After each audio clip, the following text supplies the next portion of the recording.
Aloha! I am proud to stand here before you today. We're not going anywhere. We're here to fight for you and to fight for the red, white, and blue that's behind you. We can't do this alone. It will take all of us who love our country and who deeply cherish our freedoms to stand united in this fight. Every single day that we wake up with breath in our bodies, we are blessed with the opportunity to take advantage and make the very most of that day. Today is the day for us to stand up for all that we believe in, stand up for each other, stand up for our country, stand up for our freedom and a future that truly realizes the vision that our founders had for this great country. Please welcome Director Tulsi Gabbard.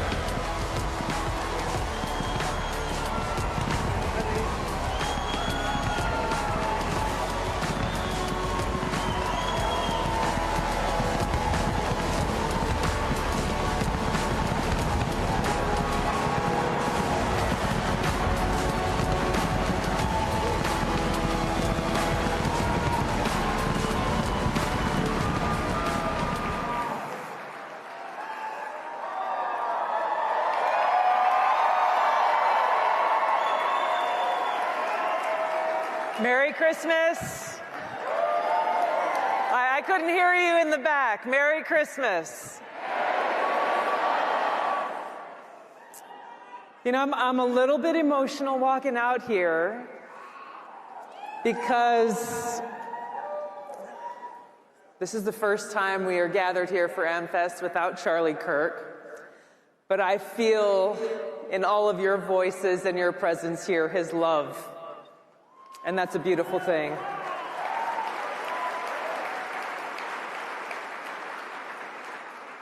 You know, at all the different TPUSA events that I have been through and to over the years, you know, Charlie was often the one who would, greet me at the door. We would go and kind of huddle in a corner backstage and start talking about, oh, hey, what's going on? What are you working on? What are you working on? And how do we tackle the biggest challenges that we face in this country, with Charlie always incredibly focused and full of energy, and not just looking around, okay, what's the next thing, but here's the 5, 10, 15, and 20-year plan that we really have to keep at the forefront of all that we're doing. And so, I didn't get to have that conversation with Charlie here. I had a conversation with Erica backstage, and I got to tell you, I continue to be in awe of this woman.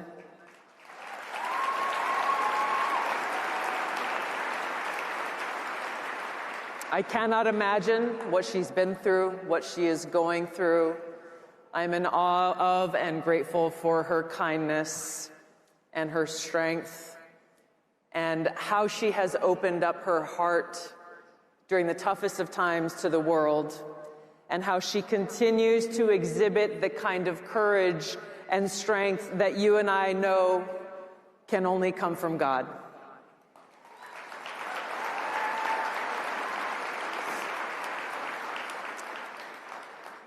We hear a lot of talk about unity. It's a word that is frequently used. We must stand united. We must come together and unify. But too often, we don't actually think about what that means. To say we have to unite just for the sake of unity, what does it mean? We can unite around the wrong things. We can unite around a negative cause that results in a negative impact. And so when we talk about standing united as Americans, we have to understand what that really means. What is it that binds us together? What are the fundamental principles that we must stand together on, whether we are Democrats or Republicans or people of different religions, people of different backgrounds or different views on certain policies? Fundamentally, the thing that we must unite on is our God-given freedoms that are enshrined in our Constitution, and that every one of us as Americans must remain committed and dedicated to defending.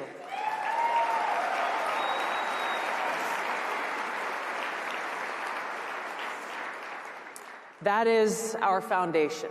When we talk about America, we can look at borders, we can look at land, we can look at territories, but when we truly look at what does it mean to be an American, and the responsibility that every single one of us as Americans carries with us, it is centered on our foundational principles, on that vision that our founders had for us, knowing way back then how challenging it would be and how there would be frequent and consistent attacks on our freedom, and it would be up to us to defend them.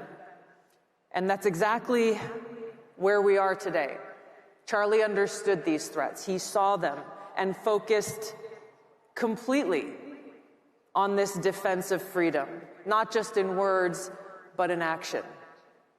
He lived that truth that so many of us who either have worn the uniform or wear the uniform live by. I may disagree with what you say, but I will defend it to the death your right to say it. That's real.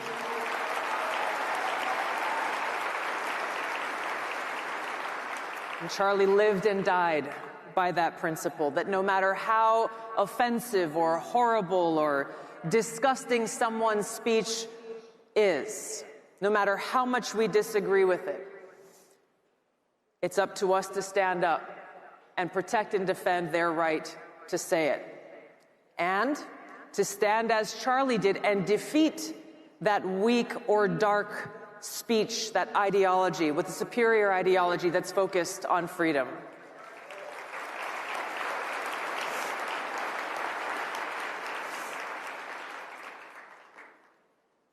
You know, thinking about the threats to our freedom, in these gatherings across the country that TPUSA hosts, we often talk about the attacks on freedom that came from the Biden administration, how they sought to censor us in different ways, how they sought to spread disinformation to try to limit or control or curate what we saw and what we heard, how they lifted up certain voices and hushed others, reaching into their propaganda arms and compelling social media companies to do their dirty work for them.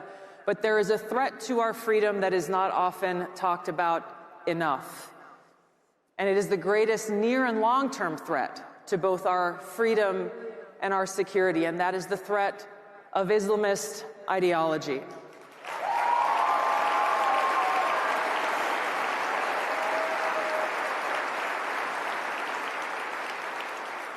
It is propagated by people who not only do not believe in freedom, their fundamental ideology is antithetical to the foundation that we find in our Constitution and Bill of Rights, which is that our Creator endowed upon us inalienable rights, the right to life, liberty, and the pursuit of happiness.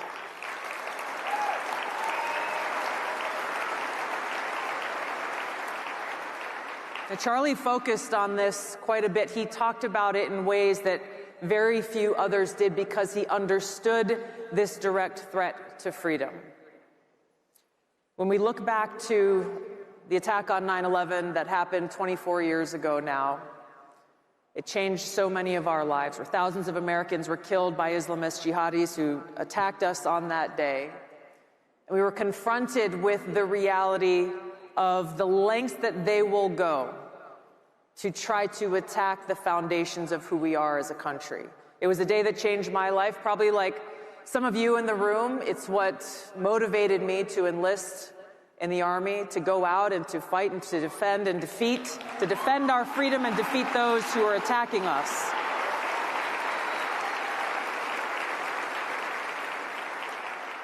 But when we talk about this Islamist ideology, yes, it is the ideology that fuels terrorist groups like Al-Qaeda and ISIS and Al-Shabaab and Hamas and Boko Haram and others. And they must be defeated militarily.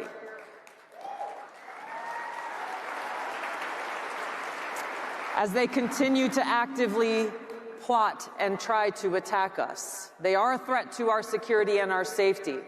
But this Islamist ideology is a direct threat to our freedom because at its core, it is a political ideology that seeks to create a global caliphate that governs us here in America, threatening Western civilization, governance by Sharia law, governance by what they are calling their Islamic principles. And if you fail to comply, if you fail to adhere to this ideology, if you dare to exercise your God-given right to free speech, censorship is not what we face. They will use violence or any means they deem as necessary to silence us. If we don't take action to identify this threat, to define it, to call it out for what it is, and take action to defeat it, then we will find ourselves in a place where many European countries and countries like Australia have found themselves.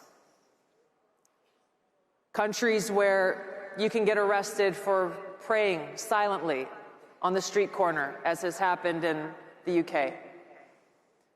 Countries where you can be arrested for putting up a social media post that someone finds offensive somewhere.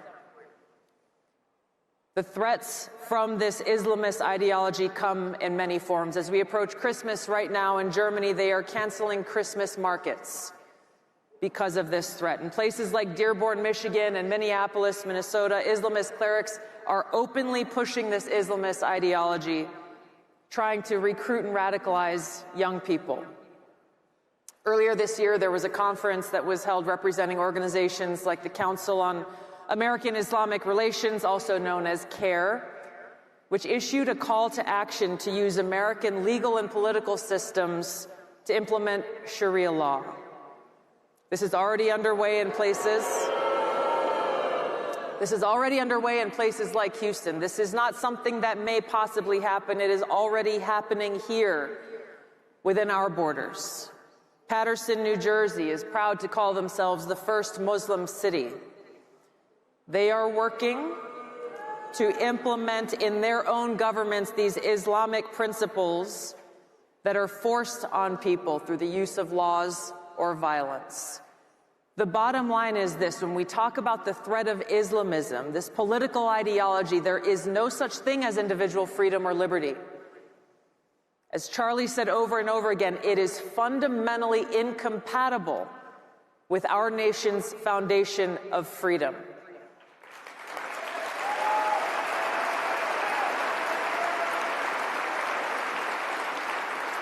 And at its core, when we understand that our freedom comes from God and no one else, we understand the seriousness of this Islamist ideology threat, because it means they deny that God is the one who has bestowed this right to freedom in every one of us.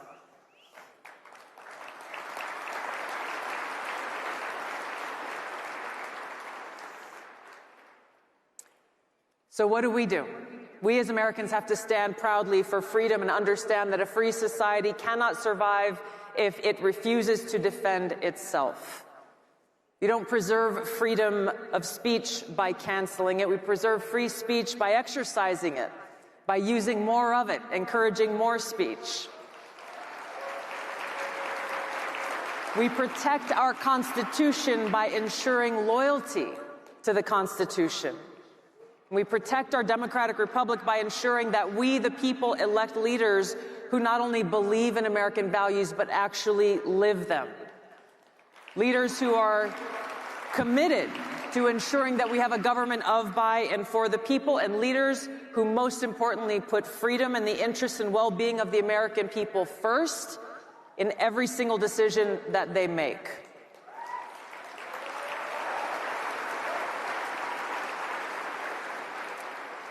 You know, one of the things that Charlie and I talked most often about was peace. And this was the topic of the last in-person conversation that I had with Charlie.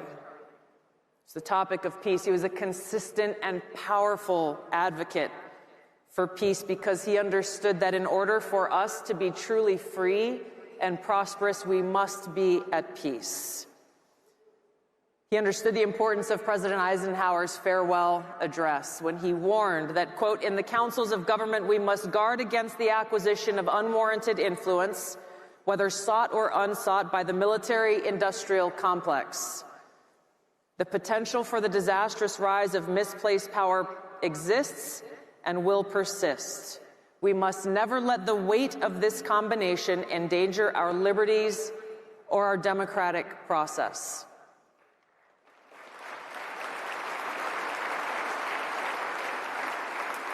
That warning rings as true today as it did back then when he said it as a retired general who led during wartime and as a president and commander-in-chief of the United States. He understood then, as we do now, that too often we, the American people, are told we must choose between liberty or security.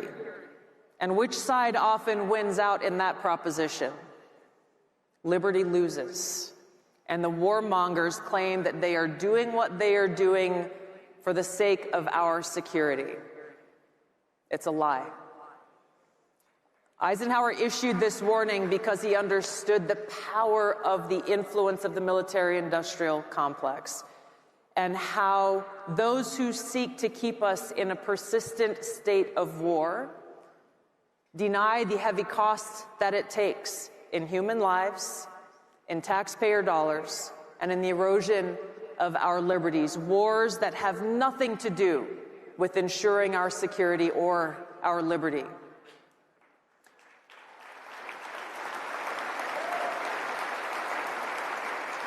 Now, this is something that we're dealing with right now in real time. As you know, President Trump has been persistently and relentlessly pursuing a peace deal to finally end the war between Russia and Ukraine. He talks frequently about the need to end the killing and the bloodshed, and his teams are negotiating now as we gather here. But what I've seen over these months is that every time they make progress and they move closer and closer to that hope for peace, the warmongers in the deep state step up and try to do everything they can to stop them.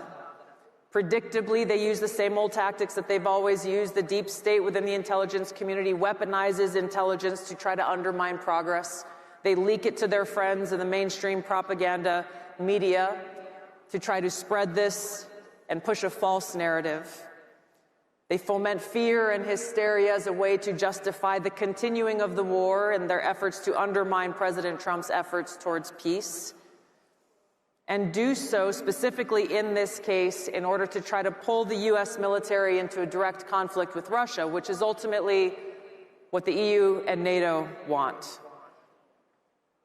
We cannot allow this to happen. We have to see clearly what's happening before our very eyes and stand united in this cause of peace.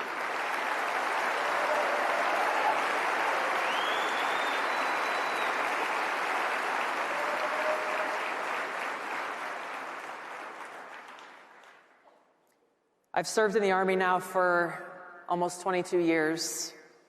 I'm grateful to serve. Thank you. I've deployed twice to the Middle East and once to East Africa as part of a joint special operations task force to go after al-Qaeda in Somalia. But during my first deployment to Iraq in 2005, I served in a medical unit in a base about 40 miles north of Baghdad.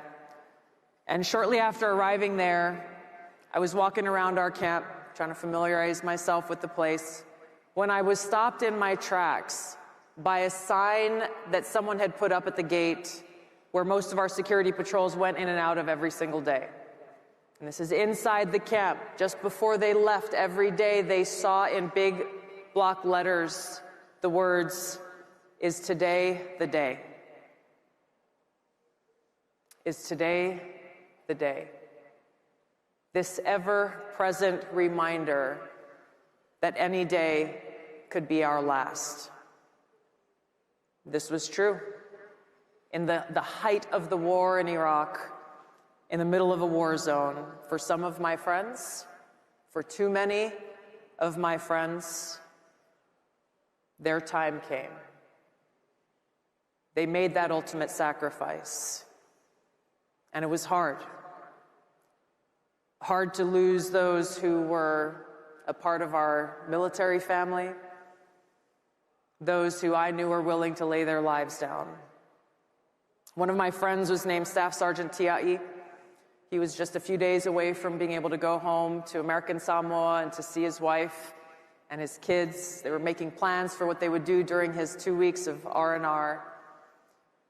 And he was killed when a roadside bomb exploded underneath his vehicle as they were approaching their return to base. I really struggled with his death. We weren't very close, but he was part of our family. And I prayed a lot. I asked God for clarity and for strength and for understanding and peace, and taking shelter in God's love and having faith in him was where I found that peace. Is today the day?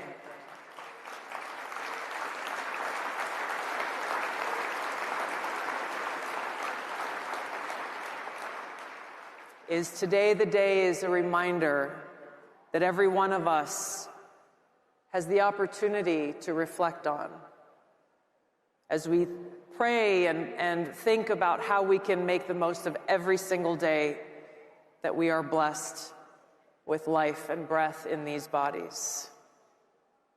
We know Charlie did that. I remember being at a rally with him towards the end of President Trump's campaign.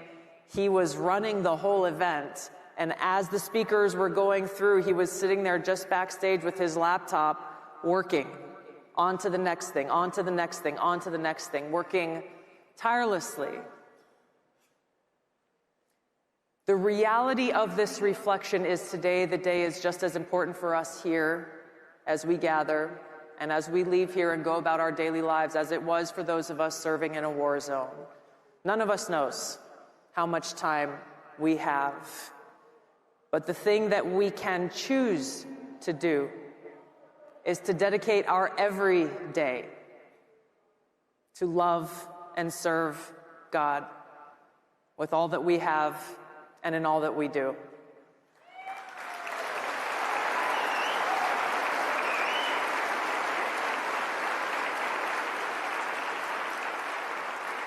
This is the secret to living a truly successful life and being truly happy in that life. So as we approach Christmas now, we have the opportunity to celebrate Jesus Christ and what he told all of us to do. And he said it best in response to the question, what is your greatest commandment? Love the Lord your God with all your heart, your mind, your entire being. And the second is like unto it. Love your neighbor as yourself. If we follow these commandments and keep them at the forefront of the choices that we make every day, how we treat each other, how we speak to others, whether they are friends or those who are coming at us and hurling insults at us, doesn't mean we roll over or we allow them to go unanswered. We understand the responsibility and the opportunity that we have is to respond with love, which is the most powerful force that exists. And that love is inspired by God's unconditional love for every single one of us.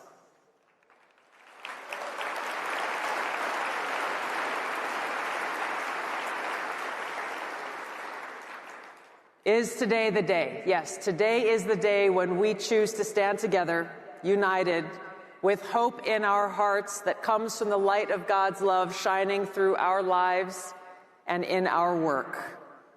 I have hope today, inspired by God's love, that we will share that love with others, that we will treat each other with respect, with aloha, and that we will stand strong and unshakable in our resolve to defend our God-given rights and freedoms. Merry Christmas. Thank you so much. May God bless you all. May God bless America. Thank you so much. Thank you.